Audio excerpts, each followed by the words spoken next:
Kasmin bhago vijñāte sarvamidam vijñātam bhavati iti. He Bhagavaha, O Venerable Sir, what is it, knowing which all this becomes known? This is the theme of this Upanishad. Keeping that theme in mind, we were given the example of the fire and the sparks, how countless sparks emerge from one fire, and at the first sight the sparks appear to be many, different from each other, and different from fire also. However, when we in fact analyze, because what we see, it is how we interpret what we see, understand. What we see is not a problem, the way we interpret what we see. So somebody will say, what you see is just fire. The olden days, Puja Swami used to carry, this is more fancy, but or some just a chain. So what is this chain? And if a person comes from a village who has never seen chain, he says, this is gold. So who is right? This chain is right? What teaching Upanishad is teaching is how to appreciate Ishvara. By knowing one, if you know everything, that means all there is one. One, without a second, there is no two, there is no second. Meaning that even Drashta, the perceiver, and Drishyam, the perceived, are also not different. What creates a duality between the subject and object is not that the duality is there, it is that the subject thinks that I am confined to this body-mind complex and I think that the object is something outside this body. But if you ask this question, the drashta, the seer, what is the boundary? Where do the subject and object, drashta and drishyam, seer and seen, what is the separating line? Swamiji, these walls are separating line. Then the walls themselves are part of drishya. So whatever separating line you imagine, itself also becomes part of drishya, meaning that this will keep on expanding and expanding. Ultimately you will find that there is no such thing as drishya or object. Where does drishta end? What is the boundary where the subject ends? I am subject, you are the object. What is I? Where does it stop? Well, everything that I perceive is included in the perceiver, in fact. Therefore, everything is included in me. Come to think of it, even the division of subject and object, drashta and drishya also are not there. Puja Swami used to say, there is nothing other than me. Now first, there is no one like me. Oh, that's a big bold statement, there is no one like me. Yes, because I am the only subject. Everything else is object, I am the only subject. No one like me. And there is no one other than me. Because where is subject, where is the boundary line separating object and subject? Every boundary line becomes objectified and therefore the subject includes everything. Think about it. So we have just taken for granted this division of subject, object, atma, anatma. And so Upanishad wants us to appreciate that all there is one. Even the subject, object, division is not there. So next mantra that is selected gives us the, describes again the same Ishvara, because we have to settle account with the world. And what about the world, Swami? I see the whole universe of names and forms, sentient, insentient, good, bad, indifferent, all kinds of entities are there. In spite of this variety and diversity, Upanishad says, what is one? So the next mantra that we have selected I just read out. Agnirmurdha chakshushi chandra suryo dishashrotre vagvritascha vedaha vayuh prano hrudayam vishvamasya padbhyam prithvi hyesha sarva bhutantaratma.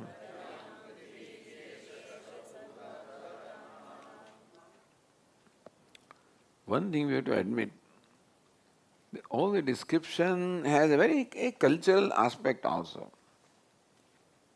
Cultural aspect means the way the Vedas look at the universe, the way things are seen, like the Devata or the presiding deities. This is a model. And that is, in description, that model is sort of taken for granted. All I am saying is, had I been a foreigner who had no idea of this Indian culture, then all of this may not make sense to me. What is Agni and what is this Chandra Surya and so forth. But once we are a little sympathetically, relate to this, then Upanishad says, look at the universe, what is nothing but one Paramatma. He is the cosmic person. So one way of describing the oneness of the totality is that the whole universe is a cosmic person, meaning manifestation of one consciousness. It's interesting how the Ishvara, the universe, is described as a person. Like you and I. A person has head, has eyes, has feet, As though Ishvara also had a head and eyes and feet, and I don't see any head and eyes and feet. But then the purpose of describing Ishvara as a person is how the person is a whole, an organic whole. Even though in this person there are differences such as hands and legs and hair and eyes and ears, each limb is different from the other. At the same time, we know that this also is, eyes are also I, ears are also I, hands are also I, this little thing also is I. The I pervades the entire body. The whole thing is I. So it's easy for me to recognize that head also is I, eyes are also I, feet are also I. In that sense, the universe is described as a person. Agnir Murdha. Murdha means head. Agnihi Murdha. Agni here means heaven. So heaven is the head of this cosmic person. What is heaven? The world is divided into three worlds. Universe looked upon as consisting of three worlds. Bhuhu, Bhuvaha, Suvaha. This world, intermediate world, and heaven. This is how far we can see. And therefore, that which sustains everything is earth, the bottom, which the highest is the heaven, and in between that is the antariksham or the intermediate space. So he says Agnir Murdha, Agnihi Murdha. But Agni is used for heaven. Why is it so? Because heaven is shining, is bright. Murdha, the head also, is shining in the sense that the head contains all the organs of perception. The eyes and ears and all the organs of perception are all contained in the head. The organs of perception are called devatas also because they are shining ones. So shining ones are called devatas. The sense organs are also called devatas because they illumine their respective objects. So eyes are also Devata because they illumine color and form. Ears are also Devata because they illumine sound, etc. So all sense organs are looked upon as Devatas. And where are these Devatas dwelling? In heaven. Where are they dwelling? Here. All the organs of perception are in my head, and therefore head contains all the Devatas, just as the heaven has all the Devatas dwelling there. Therefore, Agnihi Murda Upanishad says that you can meditate upon the universe, by the way. This is a way of meditation also. How the heaven is the head of this cosmic person of Ishvara. Chakshushi, Chandra Surya, Chandra the moon, Surya the sun. The sun and the moon are the Chakshushi, are the two eyes of the Lord. With eyes there is sun, he sees everything that is during the day.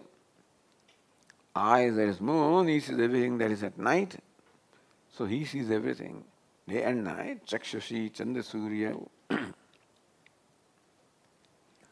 Shashrotre. What are the ears of this cosmic person? The quarters are said to be because that is how the sound travels. So sound travels to the quarters, therefore the quarters, the directions are said to be the ears of the cosmic person. Vag vivritasya vedaha. Vivritaha vag. Vag means speech. Vedaha, the Vedas. The Vedas are the speech of this Ishvara. Vivritasya vag, the revealed. So Vedas that are revealed are the speech of Ishvara.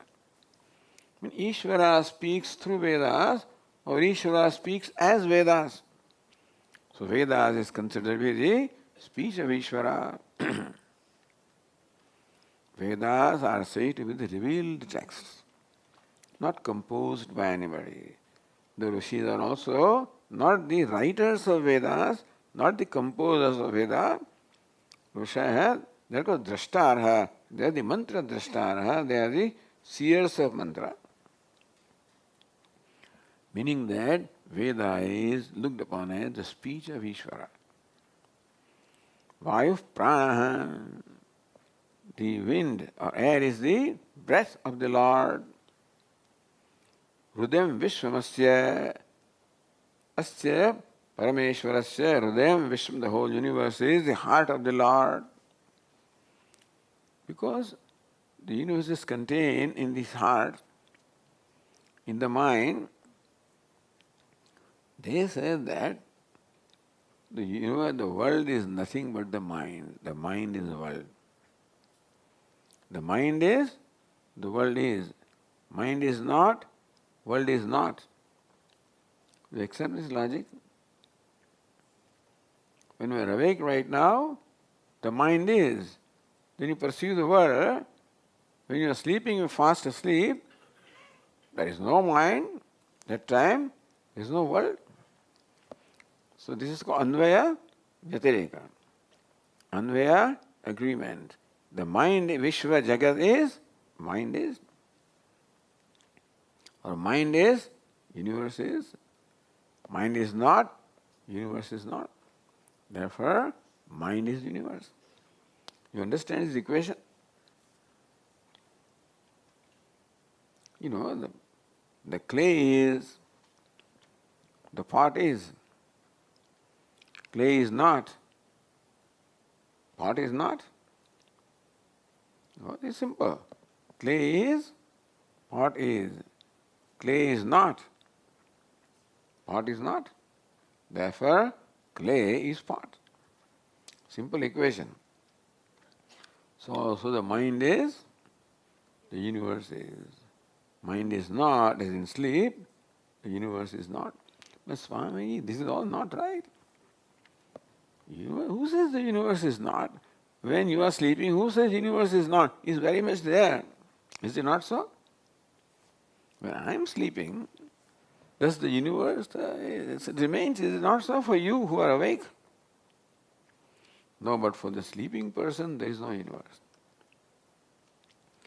Meaning sleeping person goes into a realm where there is no universe. He goes in a realm called Avyakta, the unmanifest, the cause, which is where there is no universe. So when the mind becomes unmanifest, there is no universe. Mind becomes manifest, there is universe. Therefore, Hrudayam Vishwamasya, Ishvara Hrudayam, Ishvara's mind is Vishwam. Padvyam Prithvi, earth is the feet of the Lord. Padvyam, the dual. Earth is the feet of the Lord. Esha Sarvabhutantaratma. And this is the Sarvabhutantaratma, Antaratma, the indwelling self of all the beings. Esha Paramatma, this cosmic person of the Lord is the self of all the beings. This is in various places, like Purusha Sukta also the description of the cosmic person.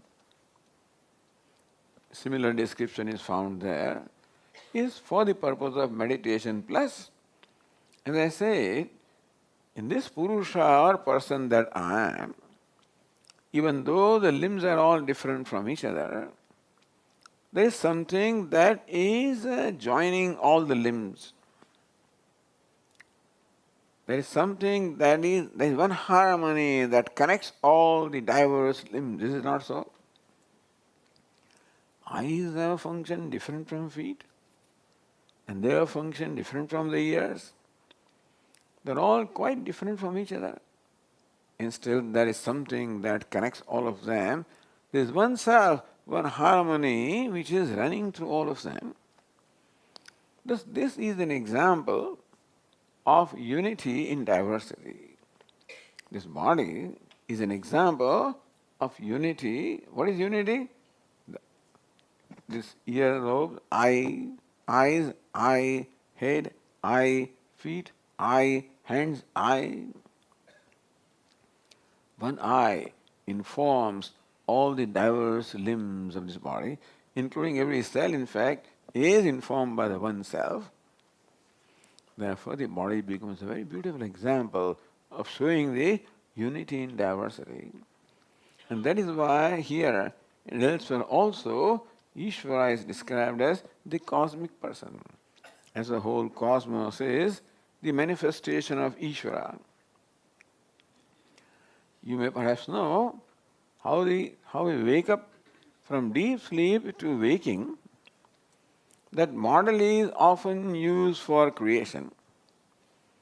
When we are fast asleep, everything unmanifest, there is no universe.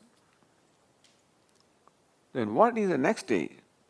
Next stage is dream. Half awake stage. That is when Vedanta will explain that what is manifest in dream is this subtle body. When you wake up, then our gross body also becomes manifest. So what is waking state? The state where the self is identified with the gross body. What is the dream state? When the self is identified with the subtle body of the mind. What is the deep sleep state? When the self is identified with the cause or unmanifest. One self running through all the three states. So what changes? What changes the states of the mind. Not that Atma is different in different states. Same Atma with the mind awake is called waker, with the mind the dreaming. So they are all states of mind. Dreamer, mind is sleeping, he is called sleeper. So therefore, the model is from deep sleep or unmanifest. Next stage is the subtle body, half manifestation. So there is individual subtle body, and you add up all the subtle body, all the living world, cosmic subtle body. That is called Hiranyagarbha. This Hiranyagarbha is a very intimidating word, Everywhere people, what is Hiranyagarbha, Swami? But right now what we perceive are the cosmic gross body. So this is Ishvara's gross form. Imagine that Ishvara, Bhagavan is dreaming. Who is Ishvara? The totality of gross bodies, totality of subtle bodies, totality of causal bodies. So when Ishvara identified with the totality of gross bodies, he is a waker, cosmic waker called Virat. When identified with all these subtle bodies, he is the cosmic sleeper called the Hiranyagarbha. When identified with all the causal bodies, he is called the cosmic sleeper, he is called Ishvara. So this is how the creation is described.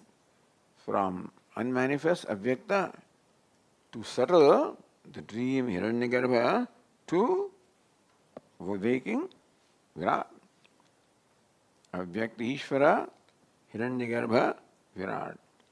When you hear these words, people are all totally confused. I mean, if this is the first time you're hearing, then it may be very intimidating. Hiranyagarbha, and. But it should not be confused, because if you look at our own self, every day, right now, I'm a waker, identified with this gross body. When I'm dreaming, I'm a dreamer, identified with my subtle body, with the mind. When I'm sleeping, I'm a sleeper, identified with my causal body, avyakt, unmanifest, isn't it? Imagine Ishvara the same way, just scale is different. Individual and cosmic. Otherwise, the same model is applied also. So this is how creation is described. From causal to the subtle to the gross. From Ishvara to Hiranyagarbha to Virat. So this is a description of Virat, of the cosmic manifestation of gross body. And this is given to us again to appreciate the unity in diversity, just as in this body consisting of all different and diverse limbs, still there is one self that informs everything. So also in all diversity, in all disparity, what there is one unity in diversity. So that is the theme that is running through the Upanishads. But still, Swami, there are two things, unity and diversity. Diversity is there and unity also is there, is it not so? Yeah, Vedanta will say that diversity is mithya, unity is satyam. Mithya is appearance, one unit, one alone appears as many.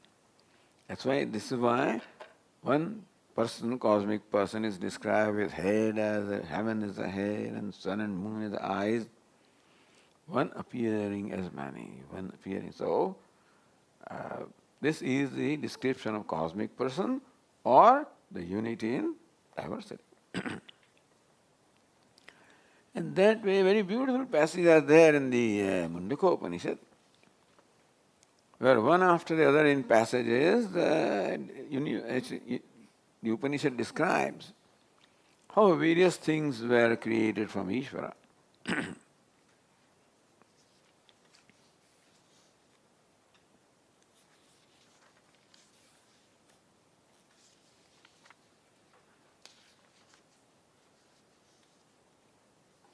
For Atas Samudraha Giryascha Sarve, one passage says, it's not here.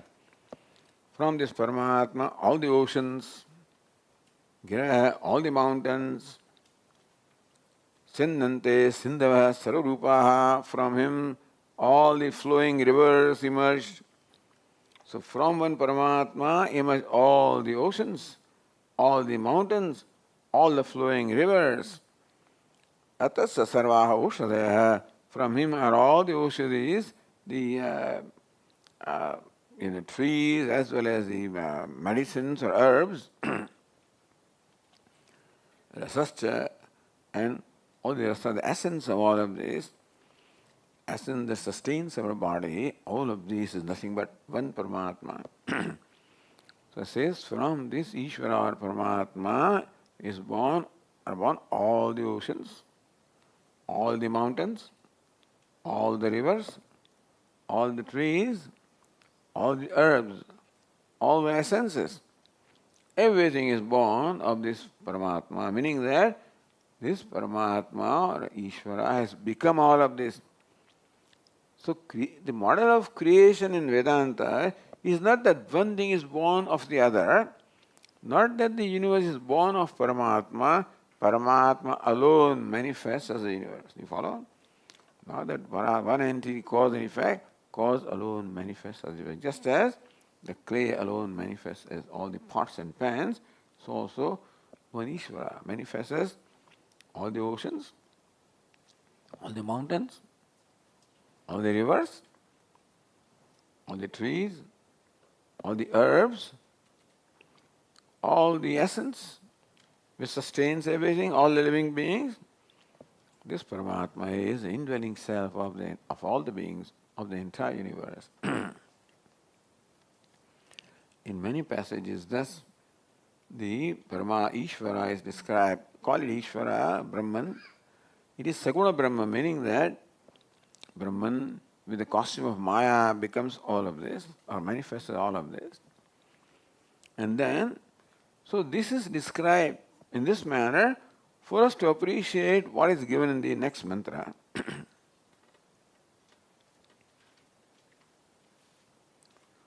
Purusha evedam vishvam karma tapo brahma paramrutam etadyo veda nihitam guhayam so vidya granthim vikriti hasomya.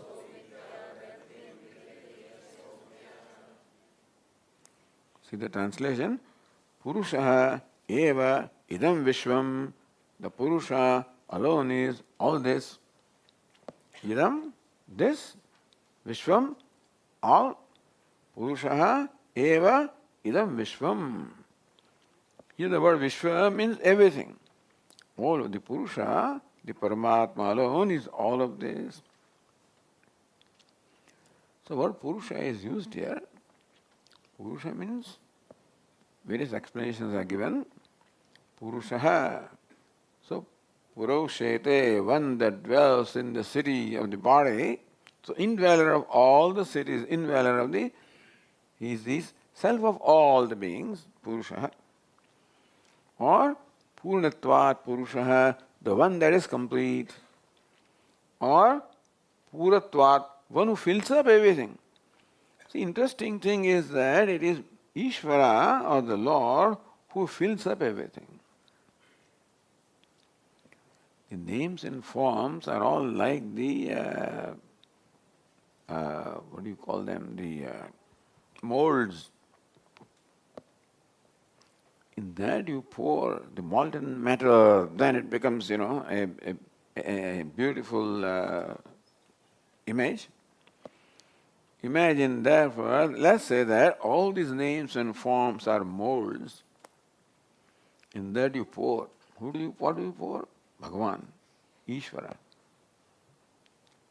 One mold, other mold, that mold, this mold, this mold. And molds are many, different, diverse. We have problem in seeing oneness or unity only because of our ragadveshas. So, these cannot be Ishvara. Not this one, not that one. Meaning I have my own attachments and aversions of what kind of mold it should be. What I see is a mold, not what is poured into that. Purnatva. So Ishvara fills up everything. All the molds are there, names and forms are there, and that is the creation. So that is why sometimes Upanishad describes the Ishvara created all these names and forms and then entered into them. Or just as a bird enters the nest, so Ishvara created all the nests and entered them as the bird. It's just a very beautiful imagery. Don't imagine that Bhagavan is separate and the entrance, but it's a very beautiful imagery. Imagine that all these are different nests. First, Ishvara created the nests of names and forms. In different ways, this is described in different Upanishads. In Aitareya Upanishad also it describes how he created the 5 elements, and from there he created the food, and then he created this upadhi and had all the devatas come into their respective places. The whole infrastructure is first created. Body is created, mind is created, sense organs are created. All the devatas are invited to take their respective places. The whole infrastructure is created. Then Bhagavan thinks, what's the use of this without me? Bhagavan says, all infrastructure is there. The body is there, sense organs are there, mind is there, objects are there. Everything is there. What is the use of that without me? Who says? Ishvara says. And therefore, he enters through this passage. And that's how everything becomes meaningful. It's all hollow otherwise. Everything else is hollow, meaningless, unless that which provides the meaning is there, isn't it?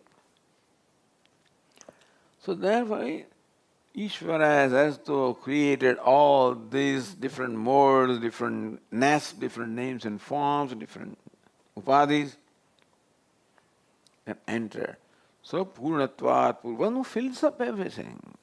One without it, everything will be hollow, non-existent as a matter of fact. So it's called Purushaha, one that pervades everything. One who is the self of all. One because of everything is what it is, that provides satta and sphurti to everything. Satta means being existence. Sphurti means shining. That I am and that I manifest or I shine is because the Paramatma is there, which gives me astitva, satta, existence, sphurti, the shining manifestation. So everything is, everything shines in my consciousness. That is because Ishvara has provided to everything satta, existence, sphurti, manifestation.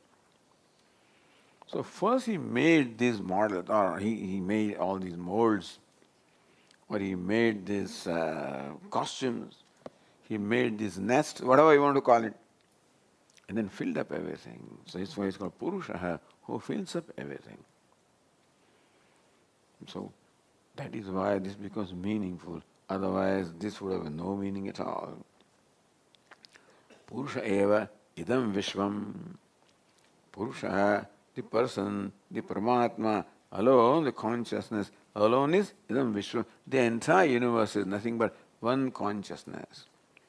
So Purusha also means consciousness. Purusha means Purna.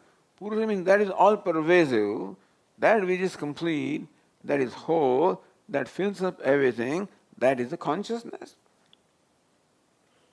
One consciousness has manifested as the universe of names and forms. Where is it, Swami? I don't see consciousness. All I see is just heads and hands and legs, and that's all I see. Some of them I like, some of them I don't like. So I get turned off from something and I get attracted to something else. That's how my life is, that's how the Vyavahara is. Because I cannot go beyond this just apparent body and mind or the upadhi, I cannot penetrate. I cannot appreciate what is it that gives existence to the upadhi. So this is, a sort of a nest. The indweller is important. Purusha eva idam sarvam. So what is this universe described as karma, tapaha? This is a Vedic way of describing. What produced the universe? The karma or the actions that we perform. You can say that this universe is the manifestation of the result of our actions.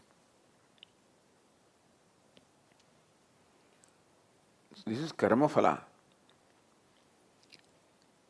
We perform the karma, when I perform an action with a certain desire, and that result of the action is fulfillment of the desire. So if you look at this, it's nothing but the summation of the fulfillment, all the desires of all the living beings. Each one of us creates our own little world, and you create your world, and you add up everything, is the whole universe. But the reason why things are what they are is because that is how I wanted them. Swami, sometimes the child asks, Mom, why do I have this kind of color of skin? Why my friend has a different skin color? Why is my nose like this? Why my eyes are this color? So sometimes children, when they compare with others, now it is all right for the, but then ultimate answer is, that is how you want it. My child, this is how you wanted it. I don't want it. That's what you say now. Therefore, remember, be careful when desiring, because it is likely that the desire will be fulfilled. If not today, tomorrow. And when it gets fulfilled, I may not like it. Now I may not like my nose. I may not like my, I don't know, whatever, and then I complain. Why has God made me like this? God is what? An architect. Architect makes a house or home depending upon how the owner wants it. Isn't it? Architect just provides you. It's owner that decides what kind of house I want. Ishvara is architect. He's provided me this according to my desires, as I want it. No, Swami, I never wanted this nose, but you want it. When you are desiring that, you do not, that time you do not know what happens when the desire is fulfilled. And thereby be careful while desiring, because the desire may get fulfilled. And it may get fulfilled in circumstances which may not be convenient, understand. I want desire to fulfill here. No, it may get fulfilled elsewhere, but whatever is the result of the fulfillment of desire. Therefore, the whole universe is what? Is nothing but the result of the fulfillment of the desires of all the living beings. My desire I express as my karma, and the karma phala comes. I wanted my nose like this. Our Bada Swami used to say, with every karma, we are making, we are creating a blueprint for our future. So everything that you do, put a little line. The whole life you have done a lot of things and created a blueprint. What? For the future? Meaning that I am the creator of my destiny. And whatever there is in the present is the product of the past, what I did in the past, which is fine.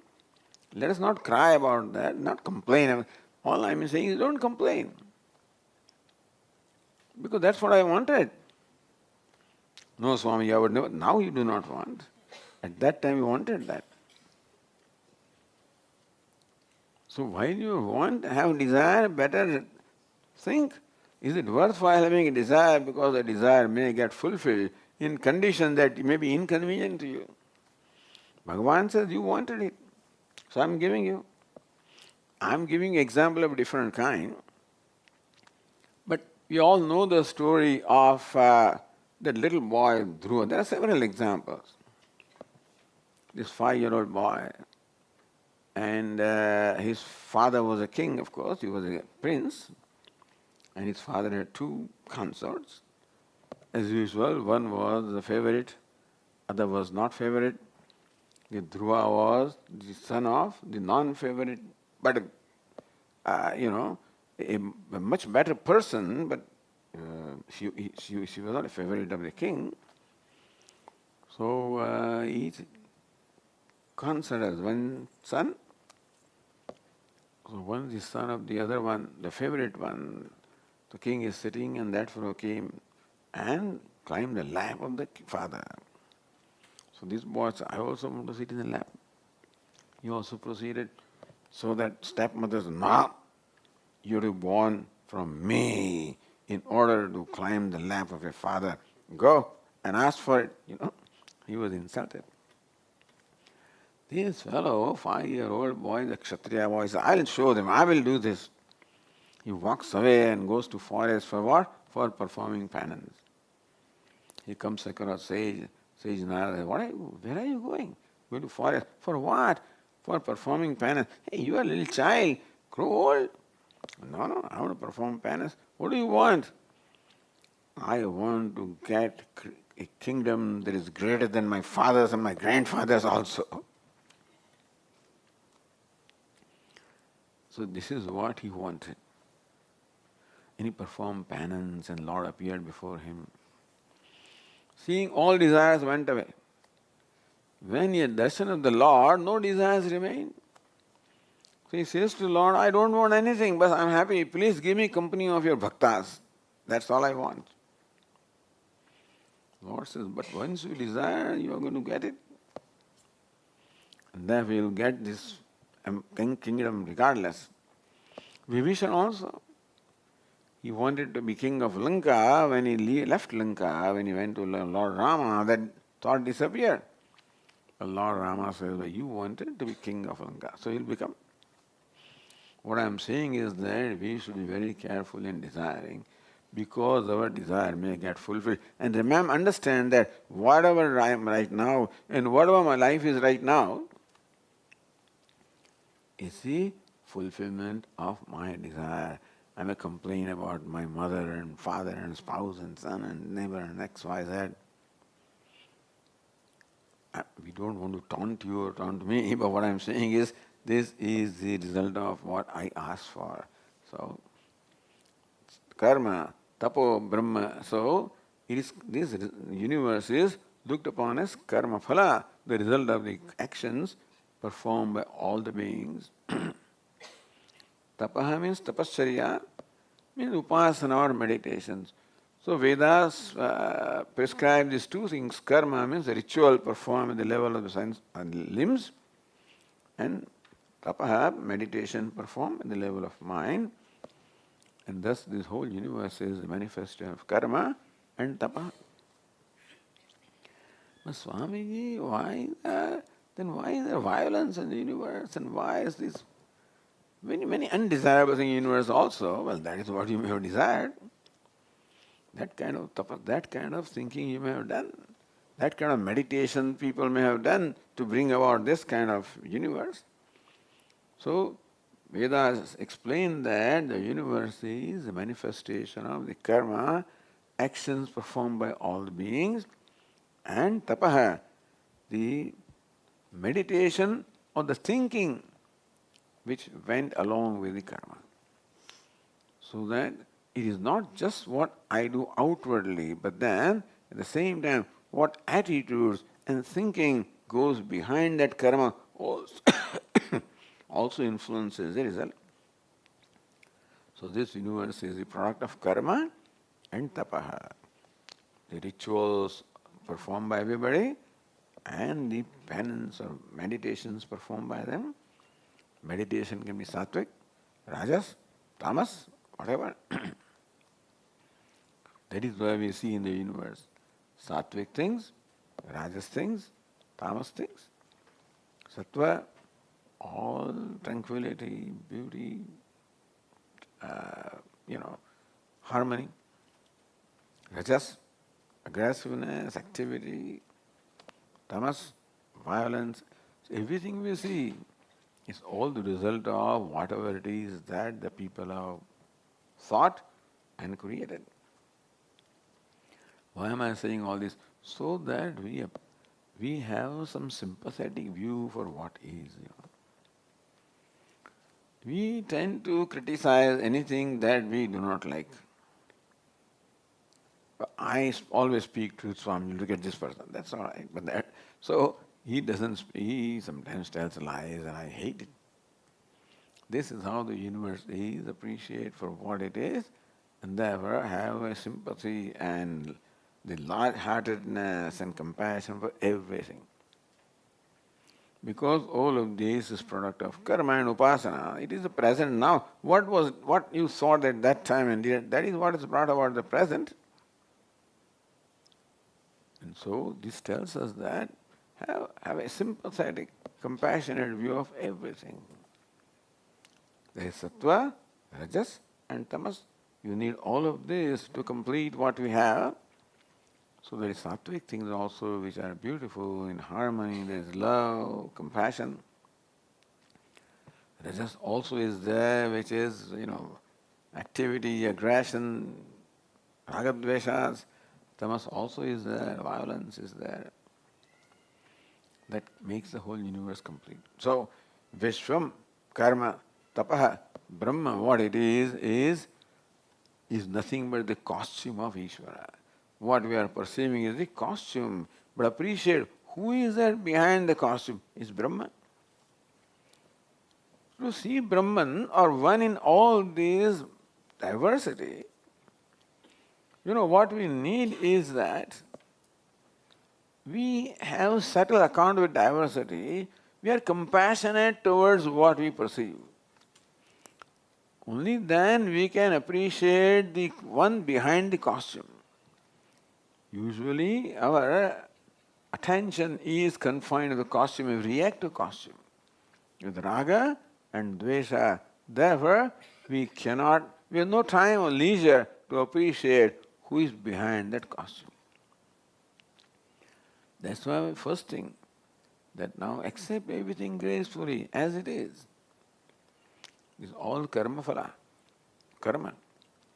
Lord, our Puja Swami used to say that karma phala comes from Ishvara. We perform karma and the result is given by Ishvara. Is it not so? He is karma phala data, dispenser of the result of the action.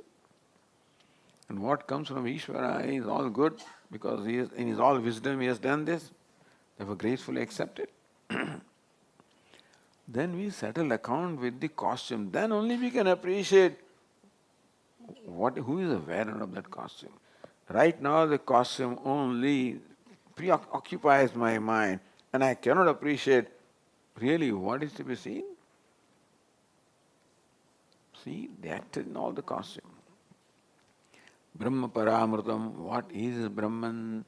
Consciousness, Atma, Self, Paramritam, Param, Supreme, Amritam, immortal. The limitless, immortal Brahman is the indweller of all these costumes. Which costume is result of karma. Why is it like this? Result of karma. Result of thinking upasana. And therefore, it's not important the vehicle in which the gold comes.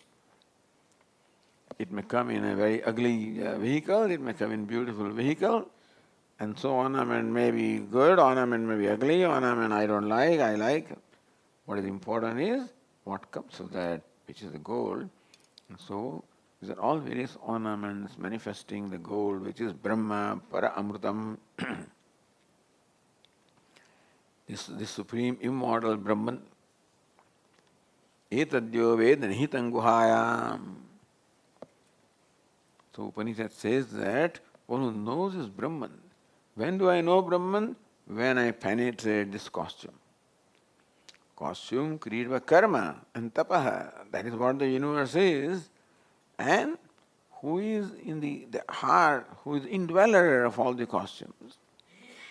I can appreciate that when I have settled account of the costume, no reaction to costume, no ragadveshas, when I am totally accepting, accommodating, compassionate to everything, then only I can transcend, to use the word, I can transcend the costume. Provided costume is of no consequence to me. Costume, as it is great, is manifestation of Ishvara. And the indweller is Ishvara himself. Etadyo Veda Nihitam Guhayam. Guhayam Nihitam, the one that dwells in the heart, in our mind, our intellect. Saha avidyagranthim vikiritiha somya. So again and again we are told that penetrate these costumes, penetrate the name and form. Do not stop there. Do not get distracted by that. And we get distracted by just what is appearance because we have lots of opinions about how things should be. No, Swami, head must be like that, eyes must be like that, this must be like that, tree must be like that, building must be like that. Meaning that I have opinions about everything and I have demands about everything. What is good, what is right. Then what is not important to me. That is when I accommodate everything, and then you can see, then I can transcend everything. Meaning that I accommodate the costume, then I can appreciate the indweller of the costume. Etadyo veda hitam guhayam saha avidyagrantim vikirati. He destroys the knot of ignorance. Here means while here, while living in this body. So Upanishad says that one becomes free here in this body while living. Meaning that one becomes Jivan Mukta, liberated even while living. Hey Somya. So Somya, etc. Somya comes from Soma. Soma means moon. And Somya is son of moon, Buddha. So he is a very good looking, very pleasant one. Hey Somya, oh pleasant one. To every teacher, the disciple looks very good looking. I guess the teacher may not looking at just the appearance or skin of the disciple, or what is behind that, that disciple, this person wants to have knowledge, that everything has been given up, and there is a dedication to knowledge itself. This is a great thing. For someone even to come for this retreat, it's a great thing. How many factors must have been working to make this event happen? What an amount of grace must be there, what amount of punya karma must be there, and so forth. Because any number of Swami said, Swami, 80 people had subscribed and registered, and 65 came and whatever. So other 15 people, and there are millions who did not even think of this. So this is not an ordinary thing. But then that is how we appreciate how Somya, the teacher, appreciates everyone who is a seeker of knowledge. Who has this is the main priority of that person, and for whom everything else is secondary. Everything else doesn't matter. That's called vairagya. Hey Somya. Therefore, good looking is because of what is inside there, which is vairagya, that is passion, which is the vividisha, the desire for knowledge. That's what the disciple represents, and that's what makes the teacher address him as Somya, oh good looking one. So, iha vikidati, he cuts across the knots of ignorance here in this body while he is here, meaning while he is alive. So this in Vedanta is called the Jivan Mukti. Mukti, liberation. Jivan, while living. Liberation while living. A very important concept which may not be found elsewhere. In most other places, you find that you become liberated if you do, when you go to heaven and so forth, after death. Vedanta says, no, the freedom has to be enjoyed and experienced here. Only human body is the most suited for this knowledge and for the freedom. And so here itself, this wise person experiences the freedom, having cut off all the knots of the heart. Om. Om Purnamadah Purnamidam Purnat Purnamudachyate Purnasya Purnamadaya Purnameva Vasishyate.